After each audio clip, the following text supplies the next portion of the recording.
You need to hear this before buying the Qidi Plus 4. Hi, I'm Mr. Elwood, and this is my review on the Qidi Plus 4 as of April 2025, after owning the printer for a few months. The Qidi Plus 4 seems to be on a roll right now, as the specs really are impressive, and even all the reviews seem to be quite glowing.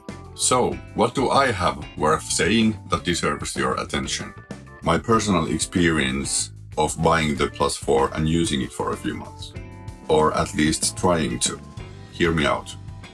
This isn't about the SSR board that used to fry on a 110 volt grid, as I'm on a 240 volt grid anyway. Besides, the issue has already been fixed. This is about quality control issues, component quality, problems in taking the printer in use, and inconsistent print quality. I won't go through the Plus 4 specs and features in more detail because I'm sure you already know them. I'd rather get straight to the point. So, let's hear a word from our sponsor. Screw that. There are no sponsors for this video, or any of my videos. It's all me.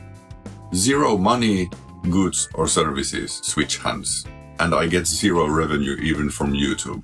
I bought the printer with my own money, and this is all me. So, I used to own the Bambu Lab P1P, but as I'm sure many of you know, Bambu started to steer their boat down a dangerous path, so I sold my Bambu and bought the Qidi Plus 4. Unfortunately, that's when my headaches started. Issue number 1, Mystery Screw. The Plus 4 arrived in a week, and after it had ran the suggested calibrations, I already found a small screw lying on the print bed. It looks like the screw they used to tightening the heat break onto the hot end, but those screws were already in place. I never found where the screw came from. Issue number 2, damaged Z-rod. I then noticed that one of the sliding Z-rods were damaged pretty badly. I reached out to the after-sales support, but they took their time to reply because of the Chinese holidays. But after that, they just said that the damage doesn't affect the print quality. Sure, but I didn't pay for a damaged printer. I paid for a new one. After a few demanding emails, luckily they sent me a new rod. Issue number 3, print quality. So, I started by printing the included benchy with the settings that it was sliced onto the printer memory. It was a fast one for sure, but despite being much more quiet than the Bambu, this isn't the quality we're supposed to expect in 2025. Bambu's default benchy was about as fast, yet it was much better in quality, in every single way. Onto the printer settings, the default maximum flow rate was an alarmingly low 7.5 millimeter cubed per second. I got it cleanly up to 22. The stock values for acceleration were also laughable, 3K on a 20K machine. Come on. Then again, the print quality got even worse quite fast, above 100 millimeters per second speeds, even with the stock 3K acceleration. The top speed is 6 times that, and the acceleration is almost 7 times of the default 3K. Bambu was doing the same test prints at 400 millimeters per second and 15K accelerations with no problem, despite its top speed is lower than the Plus 4. I did a ridiculous amount of tests, changing everything like speed, acceleration, flow rate, temperature, jerk, extrusion rate, smoothing, pressure advance, you name it.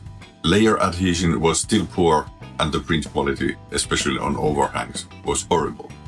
This was nothing like what every review I saw on the Plus 4 made you think. Several emails and test prints back and forth with the support for a full month didn't solve the issue, and they even refused to accept that there was anything wrong with the printer. Instead, they just called me a beginner and that I don't know what I'm doing.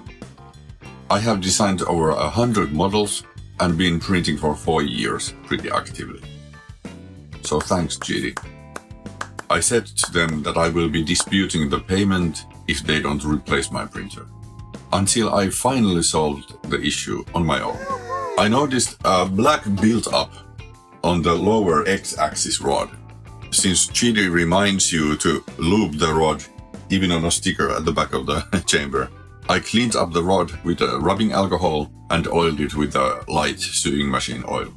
More black stuff came out of the tool head when I moved it back and forth. So I cleaned it up again and oiled it up again and repeated so long that there was no black stuff coming from the tool head anymore. And just like that, the print quality turned great. It was really good. And I was really happy with the printer for a while until issue number 4, busted chamber heater. I tried to print with the chamber heater, which by the way ran at 280 watts instead of the advertised 400. Anyway, it worked fine for a few prints, but after that I got an MCU error during the startup process. Starting again made no difference, MCU error. The chamber heater fan had stopped working, so the heater overheated right away. An email to the support and they sent me a new heater, just like that. Qidi is very happy to send you parts as a warranty for you to replace on your own, so kudos to them for that. But you still have to put in the hours of downtime to change the parts yourself. And replacing the heater does take a bit of time, but it did solve the issue. Until issue number 5, damaged build plates. The default print startup process is very long, over 10 minutes, even for a 30-second print. Clipper is just great as an environment, so I modified the startup process and got it down to 2 minutes 30 seconds plus heatings. My process did skip the automatic bed leveling, but using the previous profile worked just perfectly. Still, I ran the automatic bed level every now and then, and after one of the automatic bed levelings, the print started with a Z offset of minus 1.25 millimeters.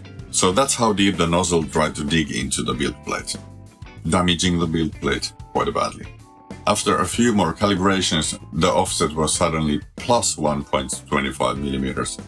So that's how high the nozzle was above the build plate when it tried to print. So I set the offset manually to minus 1.25, so it worked great for a few prints until the Z offset jumped again and it dig onto the other side of the build plate. So this is damage on both sides.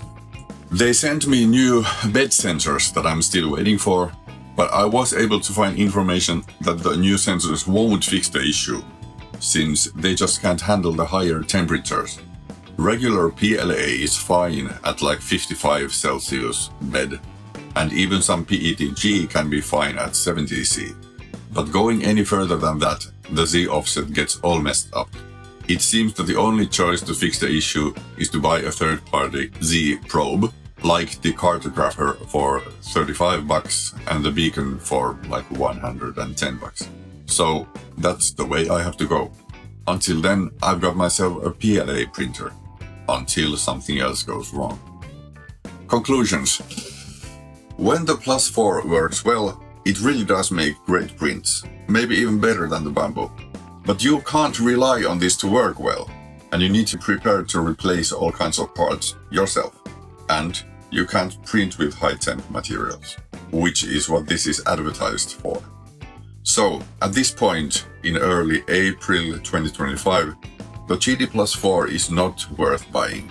The amount of work required and the unsuitable components limit the usability and advertised specs way too much.